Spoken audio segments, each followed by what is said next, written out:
नदी के किनारे एक छोटा सा गांव बसा हुआ था। नदी गांव के लोगों के लिए पानी का प्रमुख स्रोत थी। लेकिन जब बरसात के मौसम आया और गांव में कई दिनों तक घनघोर बारिश हुई तो नदी में बाढ़ आ गई। बाढ़ का पानी पूरे गांव में भर गया। मकान पानी में डूब गया। लोगों को सुरक्षित स्थानों पर भागना पड़ा।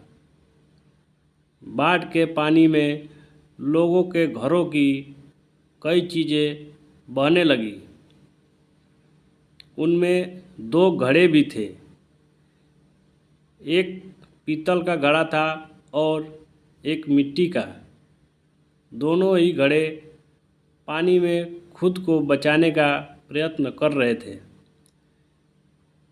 पीतल के कठोर और मजबूत घड़े ने जब मिट्टी के कमज़ोर घड़े को संघर्ष करते देखा तो सोचने लगा कि मिट्टी का यह कमज़ोर घड़ा आखिर कब तक खुद को डूबने से बचा पाएगा।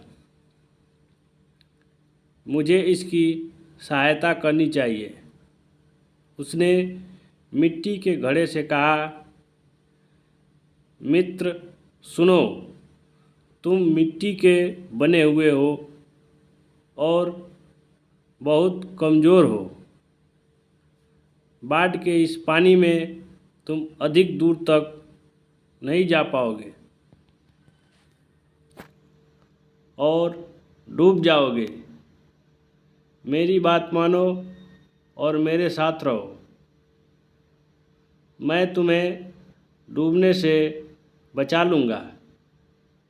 मिट्टी के घड़े ने पीतल के घड़े को देखा और उत्तर दिया, मित्र, तुम्हारी सहायता के प्रस्ताव के लिए धन्यवाद, लेकिन मेरा तुम्हारे आसपास रहना ही मेरे सलामती के लिए उचित नहीं है। तुम ठहरे पीतल के बने घड़े और मैं मिट्टी का घड़ा।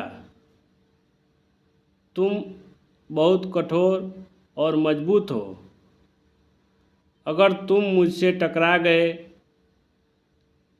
तो मैं तो चकनाचूर हो जाऊंगा। इसलिए तुमसे दूर रहने में ही मेरी भलाई है।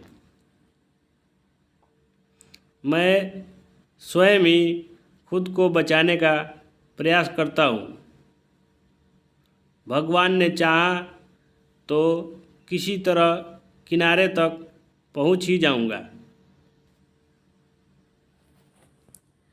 इतना कहने के बाद मिट्टी का घड़ा दूसरी दिशा में बहने का प्रयत्न करने लगा और धीरे धीरे पानी के बहाव के साथ नदी किनारे पहुंच गया।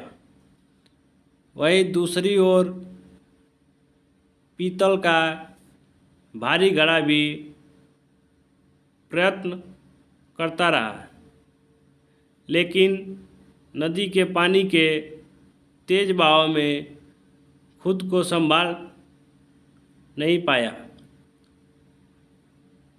उसमें